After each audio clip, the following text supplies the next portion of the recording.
জানো নারকেল বেগম, আজ 8 বছর আগে আমার স্ত্রী মারা গিয়েছিল। আমার এই থার্মিটারটা কতদিন যে ইঞ্জিনের মুখ দেখেনি তা তোমাকে বলে বুঝাতে পারবো না গো, আমি বলে বুঝাতে পারবো না নারকেল বেগম। মন খারাপ করিও না, তোমার থার্মোমিটারটা আমার ওই ইঞ্জিনের মধ্যে প্রবেশ করিয়ে পুরো মোবিল বাই করে দিবে, তাহলে তো তোমার সব দুঃখ কষ্ট ঘুচে যাবে গো। বলেন একটু আমার কাছে এসো। হ্যাঁ। লাগছে নাকি?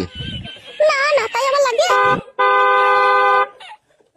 জানো নারকেল বেগম, তোমাকে কাছে পেয়ে আর আমি আর ধরে রাখতে পারছি না গো। শহুরে মিয়া বলে শুধু রাত হইতে দাও। সে তো আমি জানি নারকেল বেগম, রাত হইলেই আমার থার্মোমিটারের জং ছেড়ে যাবে। শুধু কি তোমার জং ছাড়িয়ে নিবে তুমি, আমারও পুরো মোবিল বাই করে দিবে। হ্যাঁ হ্যাঁ, সে তো বটেই জান। বাবা বউরে, বউ তাড়াতাড়ি আয়, কি কাজ হয়ে গেছে বউ? কি হলো, এত চেঁচিয়ে উঠলে কেন? দেখ দেখ দেখ, তোর মায়ের আর আমার বাবার বুড়ো বয়সে রস উতলি হচ্ছে, দেখ। মা, এ কি কাজ করেছো তুমি? আমার শ্বশুরকে বিয়ে করে নিলে মা। আমার কোনো দোষ নেই রে মা, তোর শ্বশুরই আমাকে বিয়ে করলো। বাবা, আপনিও এই কাজ করলেন? ছি ছি ছি ছি ছি। বাবা নয়, ও শালো বাবার নামে কলঙ্ক। ও মির্জাফর, মির্জাফরের পরিচয় দিল একদম। মির্জাফর, আবার ওইদিকে মুখ লুকাচ্ছিস কেন রে মির্জাফর? মির্জাফর, আমাদেরকে 5,000 টাকা দিয়ে শপিং করতে পাঠিয়ে দিয়ে এই কুকাজ করে ফেললি মির্জাফর। ছি ছি ছি, ভাবতেও ঘৃণা লাগছে আমার। শালা মির্জাফর, শালা মানুষের টাকা পয়সা হয়ে গেলে মানুষের চরিত্র বদলে যায়, তার প্রমাণ হাতে নাতে পেয়ে গেলাম রে মির্জাফর। ছোটবেলায় মা মারা গিয়েছিল, আমি কখনো কোনোদিনও স্বপ্নেও ভাবতে পারিনি যে আমার বাবা আবার বিয়ে করবে। মির্জাফর, হ্যাঁ মির্জাফর, লটারিতে 2 পয়সা পেয়ে চরিত্র পাল্টে দিলি মির্জাফর। বাপ ফটকিরে, আর অপমান করিস না বাপ। চুপ কর মির্জাফর, চুপ কর, তোর ওই অপবিত্র মুখে আমাকে বাপ বলে ডাকবি না মির্জাফর। বাপরে, ও বাপ ফটকে, আমাকে আর অপমান করিস না বাপ। তোর অপমান শুনে আমার ইচ্ছা হচ্ছে আমি কলা গাছে গলায় দড়ি দিয়ে ঝুলি রে বাপ ফটকে। তোর মতো মির্জাফরের বেঁচে থেকে বাকি লাভ আছে? বাপ ফটকি রে, ও বাপ ভুল বুঝিস না বাপ। বাপ ফটকি রে, এটা পেঁচিয়ে যা, পেঁচিয়ে যা, বল পেঁচিয়ে যা, বাপ বল, সরে যা। তোর মা মরে যাওয়ার পরে 8 বছর আমি বাথরুমে সমানে হ্যান্ডেল মেরেছি বাপ। আর তোর সেই শাশুড়িকে পেয়ে সেই হ্যান্ডেল মারাটা আজকে আমার বন্ধ হতে চলেছে। এতে তুই খুশি হোস নি বাপ? খুশি হতাম বাপ, খুশি হতাম। আমার শাশুড়িকে বাদ দিয়ে যদি তুই অন্য কোনো মেয়েকে বিয়ে করতেন তাহলে আমি খুশি হতাম।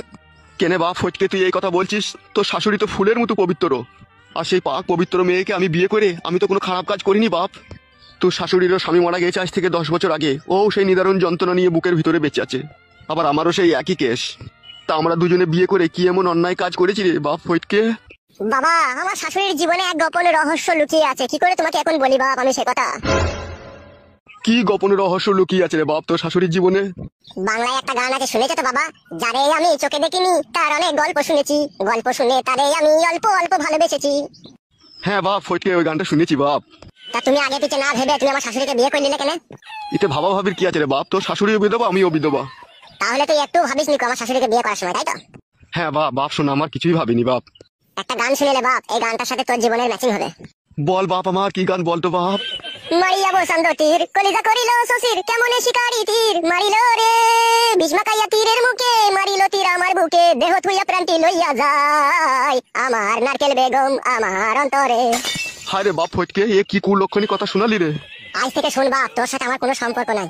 ও কথা বলিস না বাপ, তাহলে আমি মরে গিয়েও শান্তি পাবো না রে।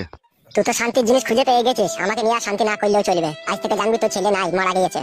মারবো বাড়া কেলা চোদা তোকে আমি। তুই আমার নাই ছাই একটা ছেলে বে, তুই যদি আমার কাছ থেকে চলে যাস আমার পাঁজরের হাড় ভেঙে যাবে বে। কেলা চোদা, খবরদার ও কথা বলবি না বে, তোর লেগেই তো আমার জীবনের সবকিছু বে। দেবো পালিয়ে রে।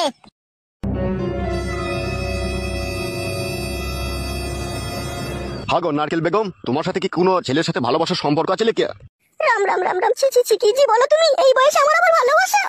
তাহলে আমার ছেলে জি বললো আমার কপালে দুঃখ হবে পরে। ও ছোট মানুষ, ও এসব ব্যাপারে কি বুঝে? দুঃখ হবে কি কষ্ট হবে সেটা তুমি আর আমি বুঝবো। তা অবশ্য ঠিক বলেছো তুমি। তুমি যদি আমাকে দুঃখ না দাও তাহলে কি করে দুঃখ হবে? হ্যাঁ গো, ওইসব নিয়ে মন খারাপ করো না, এসো আমার পাশে এসে বসো। শুধু পাশে বসবো কি, পারমিশন তো পেয়ে গেলাম, এবার তোমার পুরনো মোবিল বাই করে দেবো। এসো